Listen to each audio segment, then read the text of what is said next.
அனைவருக்குமே வணக்கம். சற்று முன் கிடைத்திருக்கக்கூடிய ஒரு மிக மிக முக்கியமான செய்தி ஒன்று வெளியாகியுள்ளது. சற்று முன் பாலியல் விவகாரத்தில் வசமாக சிக்கிய அந்த சார் அதிரடி கைது, 7 ஆண்டு சிறை தண்டனை, இது மாதிரி பார்த்தீங்கன்னா செய்திகள் வெளியாகிருக்கு. இப்போ சமீப காலத்தில் பார்த்தீங்கன்னா பாலியல் விவகாரத்தில் துன்புறுத்தப்பட்ட பெண் கொடுத்த வாக்குமூலத்தால் இப்போ அதிரடியாக திமுக சேர்ந்த பிரமுகர் பார்த்தீங்கன்னா ஞானசேகர் அவர் கைது செய்யப்பட்டார் இல்லையா.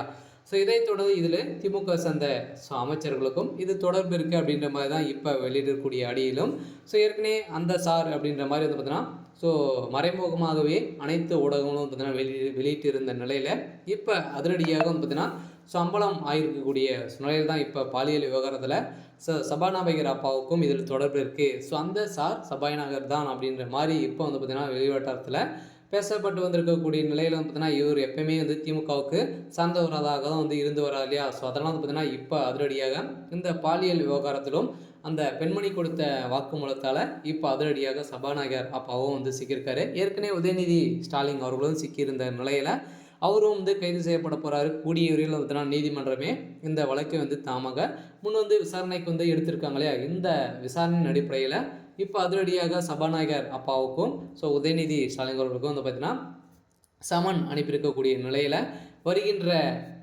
25ஆம் தேதி பார்த்தீங்கன்னா இவங்க ஆஜராகணும், நீதிமன்றத்தில் ஆஜராகணும் அப்படின்ற மாதிரி கொடுத்துருக்கக்கூடிய உத்தரவால் இப்போ அதிரடியாக சபாநாயகர் அப்பாவும் பார்த்தீங்கன்னா அந்த சார் சபாநாயகர் தான் அப்படின்ற மாதிரி தொடரப்பட்ட வழக்கில் தான் இப்போ அதிரடியாக அவருக்கு 7 ஆண்டு சிறை தண்டனை வழங்கக்கூடிய நிலையை தான் போயிட்டு இருக்கு.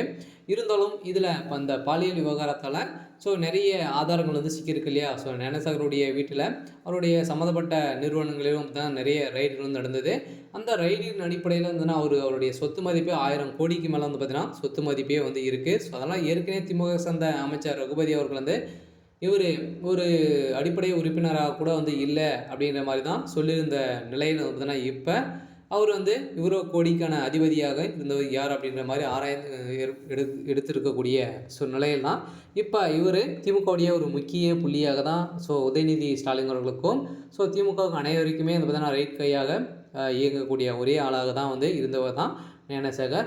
இவர் பார்த்தீங்கன்னா அதிரடியாக வளர்ந்து வரும் நிலையில் இப்போ அதிரடியாக இந்த பாலியல் விவகாரத்தால் அந்த மாணவி கொடுத்த இந்த விவகாரத்தால் தான் பார்த்தீங்கன்னா இவர் வசமாக சிக்கி திமுகவில் இருக்கக்கூடிய முக்கிய புள்ளிகளெல்லாம் சிக்கியிருக்காங்க. அதனால் அமைச்சர் சுப்பிரமணியன் அவர்களுக்கும் வசமாக சிக்கியிருக்கக்கூடிய நிலையில் இப்போ அதிரடியாக உதயநிதி ஸ்டாலின் சபாநாயகர் இப்போ பார்த்தீங்கன்னா சுப்பிரமணியம் இவங்க அனைவருமே கைது செய்யப்படலாம் அப்படின்ற மாதிரி தான் நீதிமன்றத்தில் ஆஜராக அப்படின்ற உத்தரவிட்டிருக்காங்க. அதனால் இந்த ஆஜரின் அடிப்படையில் பாலியல் விவகாரத்தில் அந்த சார் வசமாக சிக்கியிருக்காரு. சரி, ஓகே. இன்னைக்கான அப்டேட் இதுதான். மறக்காமல் நம்மளுடைய சேனலை சப்ஸ்கிரைப் பண்ணிக்கோங்க. தேங்க்யூ.